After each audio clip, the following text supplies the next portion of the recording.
Hey guys, welcome back to my channel and I'm back again with another really interesting video.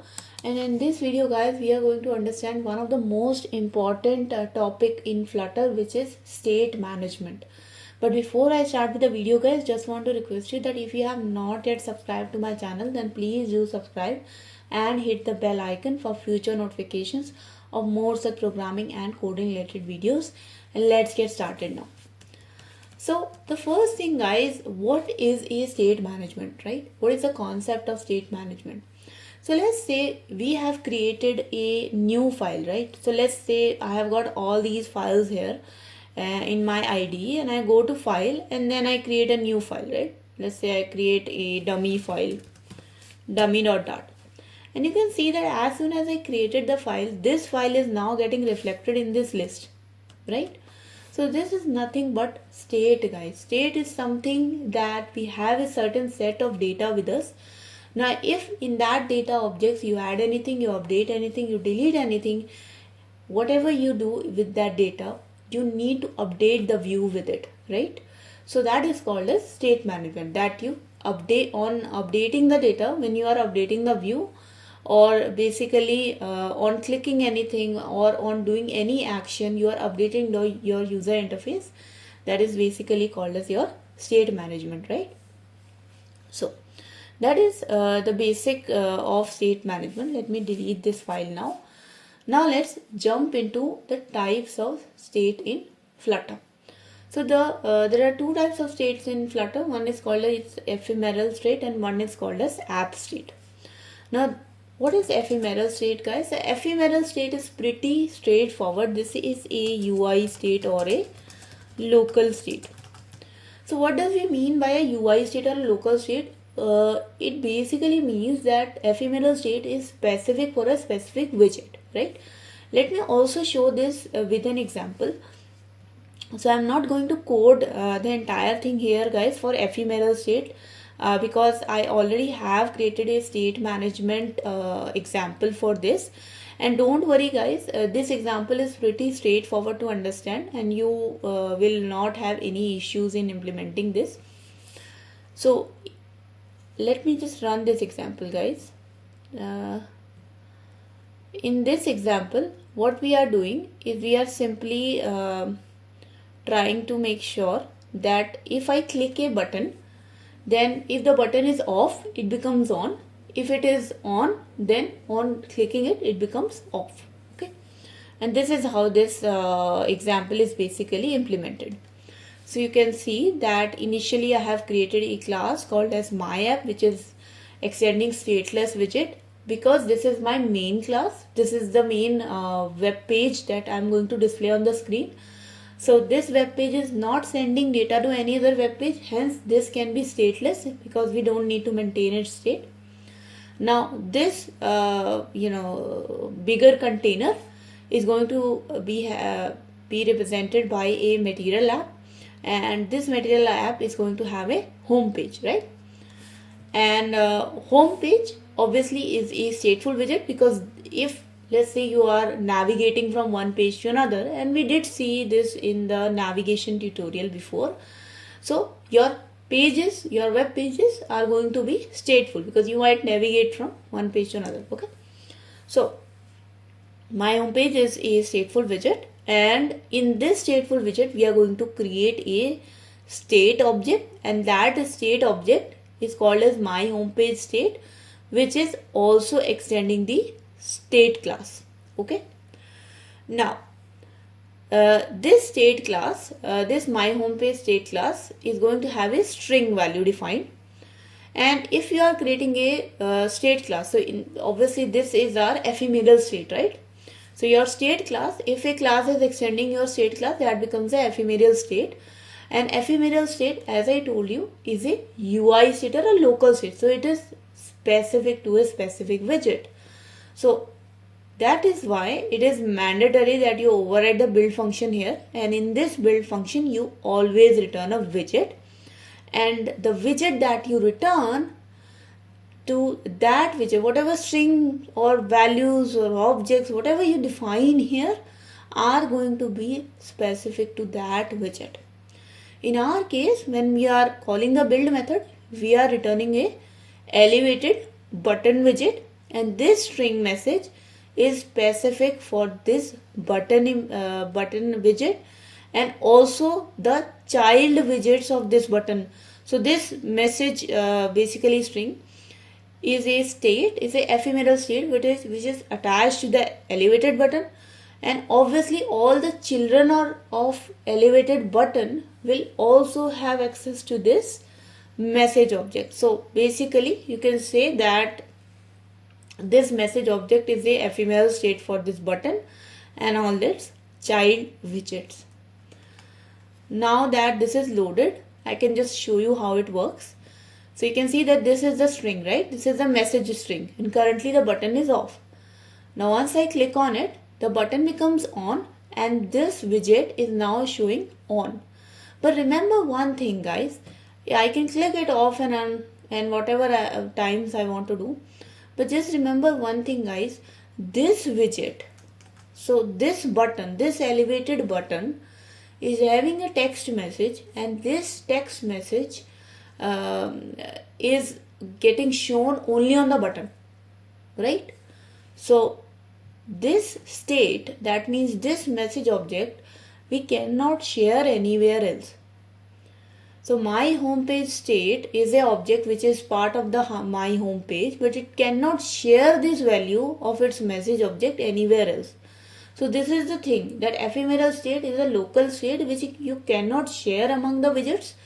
That is for a specific widget. Okay, so that's one thing about ephemeral state, and I hope, guys, this is now clear to you that you cannot basically share this value here.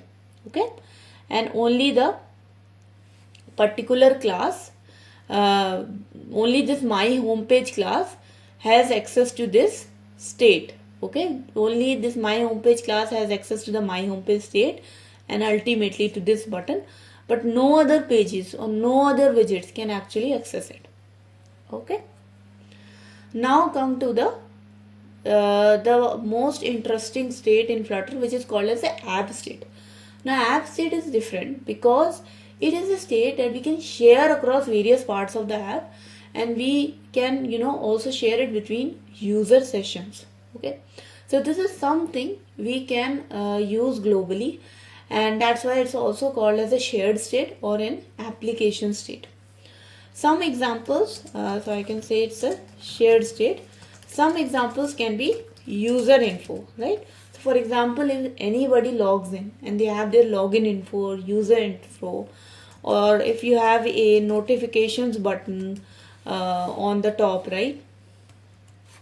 So all these things are part of your shared state because they are like available across the web pages, despite of the fact that you are navigating from one page to another. It doesn't matter. Some things are fixed and they are shown to you in all the pages, so they are basically shared state. Okay, so now we know we have seen an example of ephemeral state also, and we have seen an example of we have also learned about app state. So now it's the time to implement one app state example. But before we start to implement the app state example, we also need to understand the provider package.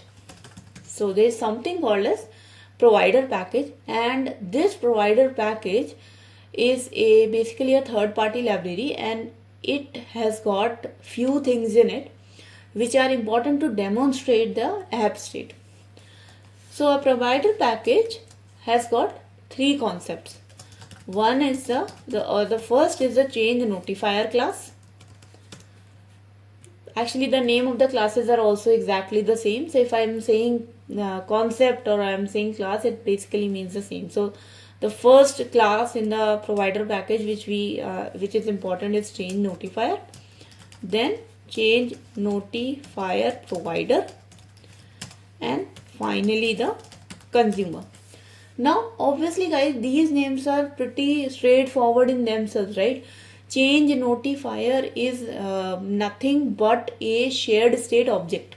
Okay, so let's say I have got login info. So I'm going to give here example, right? So this login info, I want to share this login info between all the between all the home pages, right? I have got not one home page, I have got like 10 pages, and I want to share this login info. Then this login info should actually extend this change notifier class, so that whenever there is a change in this login info, then anyone can, everywhere in the pages it will be reflected, right? Second comes the change notifier provider. So this change notifier provider is nothing but, it is a factory class. Okay, for those who are not well versed with the Java and factory classes, what I would like to say is that change notifier provider is a widget that can that can take this change notifier object and tell our Flutter compiler that okay, on this particular page or on this particular app, we are going to need this change notifier object, or we are reading this change notifier object. Okay, so this is nothing but this is providing us an access to change notifier object. Okay, so this provides an access to the change notifier object, and obviously once you get the access, then you can make changes in the change notifier object. For example, if you want to change the login info, you can change it, and if you want to read the login info, you can definitely read it, right? And the last thing is your consumer. Okay, so what is the consumer object, guys? Consumer object is nothing but it is a provider that just this is a provider which actually has access to the values of change notifier. Okay, so that this actually consumes the change notifier object. So let's say it this way, right? So change notifier is the object which is the shared state. Okay, this is the one which we are going to share it.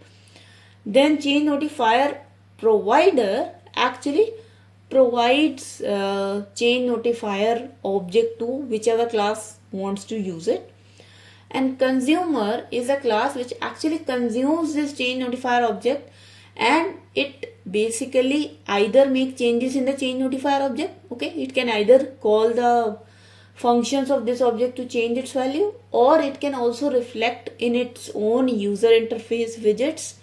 So for example, a consumer widget can have a text widget or a button widget or whatever widgets it can have, and those widgets can change their appearance on the basis of the change notifier values.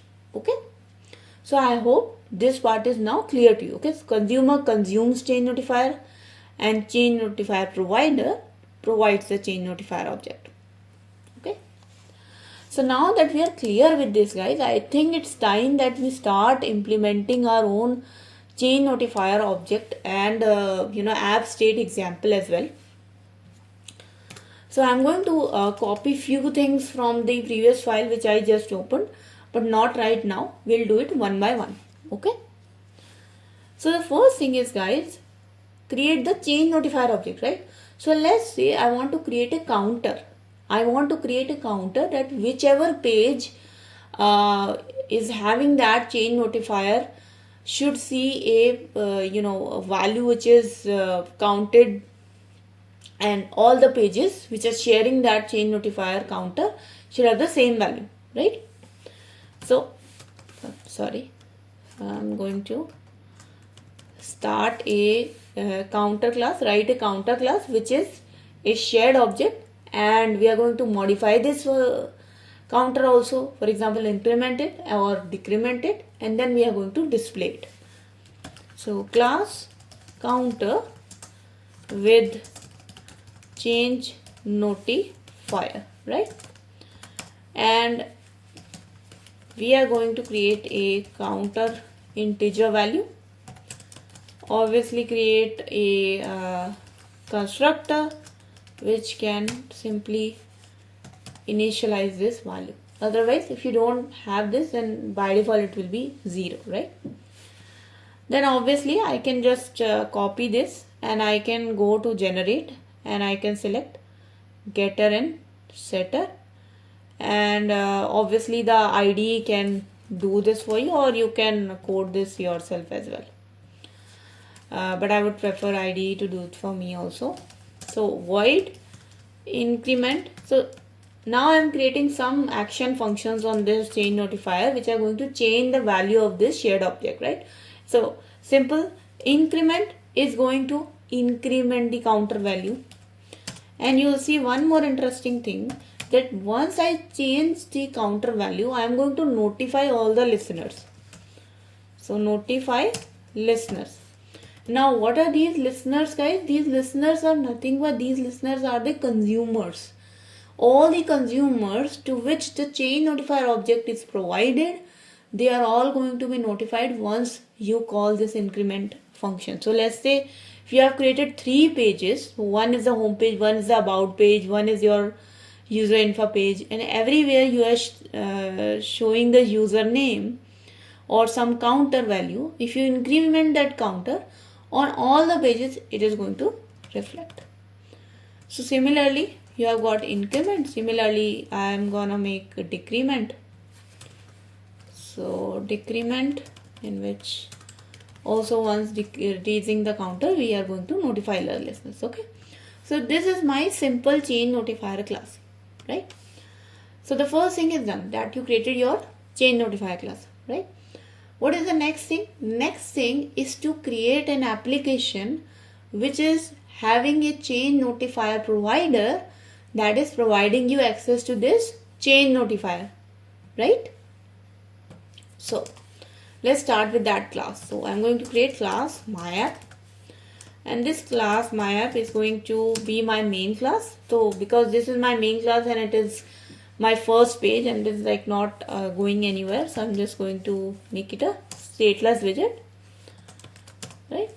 Now I'm just going to see what is my error, and obviously my error is that I haven't created the widget build method which is returning me the widget object. So you can see now the build method is created. Okay, so now we have this main app which we are going to run, and we have the build method in it. Now it's the time that from this build method we don't return any normal widget, because we don't want to experiment with ephemeral state. We return a change notifier provider widget, because that widget is going to be changed in its user interface whenever there is a change in this counter value, right? So I'm just going to return change notifier provider, right? And when you are creating this change notifier, then there is a create value which we need to provide, and this create value, guys, is going to have a object of the change notifier which we want to make it which we want to consume in this myapp, right? So I'm going to start or initialize my counter with 1. You can obviously choose it with any value you want. Okay, so one thing is create. So now you have created the change notifier provider. What is the next thing which we want to create? Next thing which we want to create in this widget is to have a consumer. So in this change notifier provider, we are going to have our builder object, and this builder object is going to have 2 values. In our in this builder function is going to take 2 arguments. One is going to be our context, obviously, but because this is a change notifier provider, guys, the builder function of change notifier provider is also going to have the provider object. So I'm going to have the provider object as well. Now this builder function is going to return us the consumer, right? So consumer, and obviously what type of change notifier this consumer is going to take? It is going to take the counter change notifier, right? Now consumer is also a widget, so obviously we have to override the builder method in it. So I'm going to write the builder method in it, but the catch in, so just like the builder method of change notifier provider, you have got two objects, right? Context and provider. The same in case of consumer, you have got three objects. One is your context, obviously. The second is your notifier. So whenever you are creating a consumer object, guys, you always have access to notifier object, and this notifier object is nothing but it is an object of this counter class. That is how you can change its value, increment or decrement it, and once you change it, then this my app is going to get a notification that yes, something has changed, and then it will change its UI accordingly. Child, okay, and this child object is also there. Now once we have all this thing, guys, now the builder object is ready for us to build some small UI, right? And we are going to create a simple material app UI.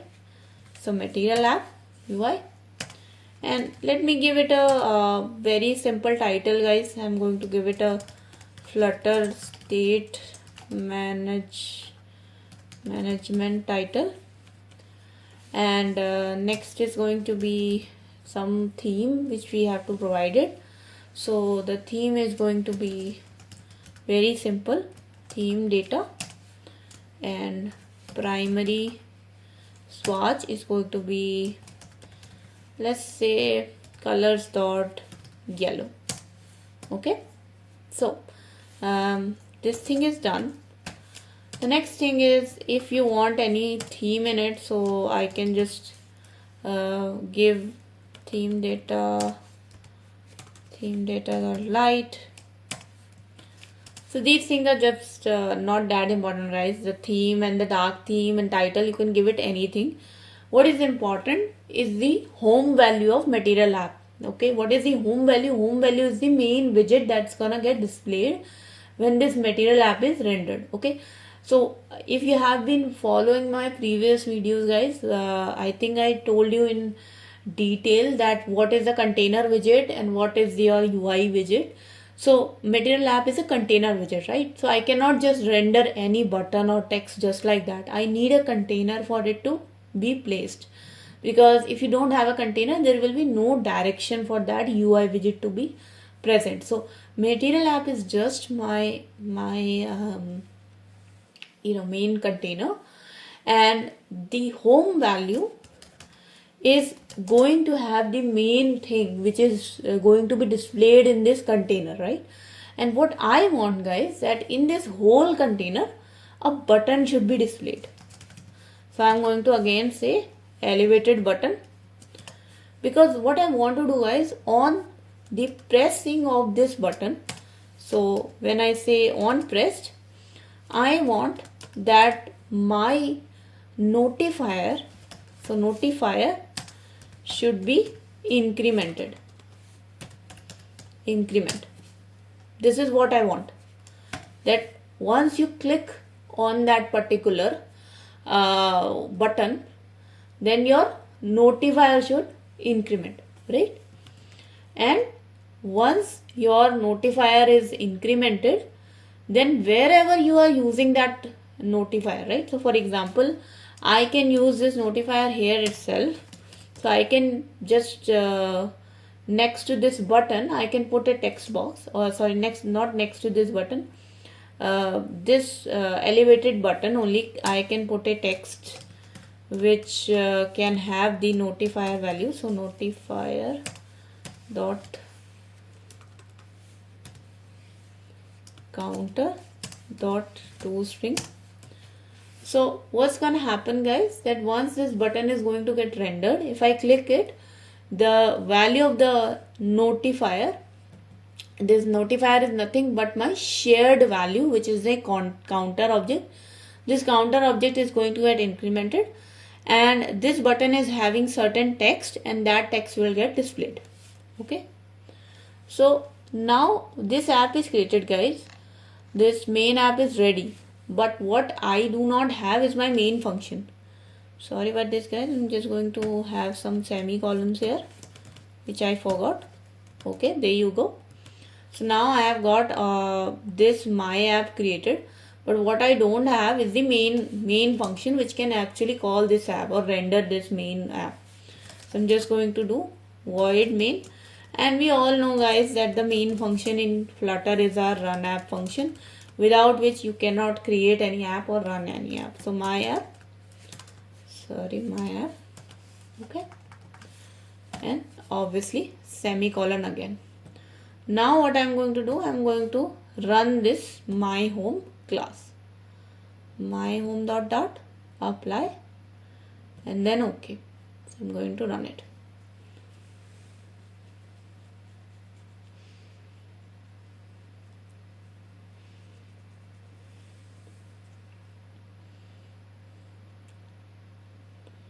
And in a moment guys, this should appear on our screen, but while it is going to appear, what I want to say guys is that let's say here I have created one app, right? Here I have created one my app, and this is going to have a change notifier provider.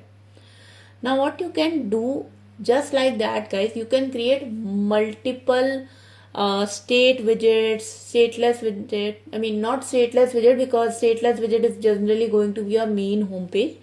Here I created a stateless widget and I added change notifier provider into it, just because I wanted to have a quick tutorial. But you can create like multiple pages, right? And in those multiple pages you can have the same change notifier calling the same counter object, and you can all access the same object. So for example, if any of the pages you click the button and you increment the counter value, on all the other pages you are going to see that it's the same value. So that is called a shared state. Here you can see guys that it is now loaded. So if I click it, you can see that the counter value is incrementing. And what is happening actually, whenever you are incrementing the counter value, the notify listeners method is going to get called. And currently we have got only one consumer, right? So only my main app is going to have a consumer.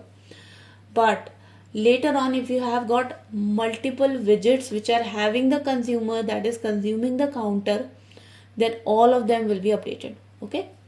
So I have got one such example here, and I'm just going to run it just to show you guys. It's called State Management Change Provider 2. So I'm just going to show you guys, and this example, what it does is that this particular app is having two buttons. One can also change the theme from light to dark, and the other can also change the theme from light to dark. Okay, but what we are going to see is that if I click on one button, the other button also gets changed. If I click on the first button, the other button also gets changed. So this is what we are going to see, that there are, as I show you in the code here a little bit quickly, that we have got a change notifier provider which is in the main app, but we have also got the same change notifier provider in another app as well. The same, sorry, not the change notifier provider, but the same consumer which is taking the same notifier or consuming the same notifier value in a another widget as well. So let's say you create 5 widgets and all of them are consuming the same notifier value. It doesn't matter if you make change in it, then all of them, all the consumers are going to get updated. Okay. So this was the example guys. You can see that currently it says dark mode, right? So if I click on it, if I click here, you can see that this toggle is getting moved, right? If I so basically it's a bit unclear right now, but however the thing is that if I click on here, then also this toggle moves. So this toggle, the value of this toggle is actually attached to a change notifier. So this toggle is actually hearing a change notifier, which is the theme is light or if the theme is dark. So if I click on this value, then also this toggle is getting changed. You can see that. However, on the toggle button itself, because toggle is nothing, toggle is also a widget, right? So on the toggle button itself, there is a change notifier provider which says that if you toggle the button, then the dark mode is there or the light mode is there, right? So this is called as the app state management, guys. In the app state management, you create a shared value, and you share it between multiple widgets, and whichever widgets changes it, all the other widgets which are listening to it or which are displaying it also gets changed as well. Okay. So that was a video about Flutter State Management. I know the video became a little bit longer, but it was really important for you guys to understand how it works. I hope guys this video was informative for you. If it did help you guys, then please do not forget to like this video and share this video with your friends. Also guys, write down in the comment section below anything you want to say to me. All your feedback is definitely welcome. And thank you so much for watching, guys. I have recently started a shorts YouTube videos as well. So if you like watching shorts and you like me making these videos like top 5 programming languages or top 5 data structures, or any such thing like that, any short content, please do write that in the comment section as well. I would be happy to make that also. And thank you so much for watching, guys. Please do subscribe to my channel. Thank you so much. I'll see you guys in the next video. Until then, take care and bye bye.